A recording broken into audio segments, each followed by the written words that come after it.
አይሴጉል ጠፋች። ሳፋር ሞተ። ባባና ሰዎቹ ዘብጥያ ወረዱ። ሳፋር በመጨረሻ ሞተ። አይዞ ልጅህና ቤተሰብህ ምንም አይሆኑም። አንተ ግን መሞት ግድ ነው። በል አድርገው፣ ግደለው።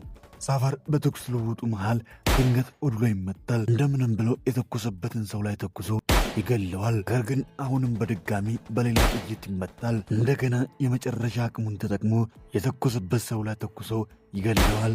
እሱም በደረቱ መሬት ላይ ይዘረራል። እነ ሳዴቲና ባባ ከረፈረ ይደርሳሉ። ሳፋር ደህና ነህ? ሳፋር ንቃ። ሳፋር ተነስ፣ አይኔን ግለጥ ሳፋር። ልጄ እባክህን ጥለህ አትሂድ። ምንም አትሆንም ወንድሜ። ሳፋር እባክህ እንዳትሞት።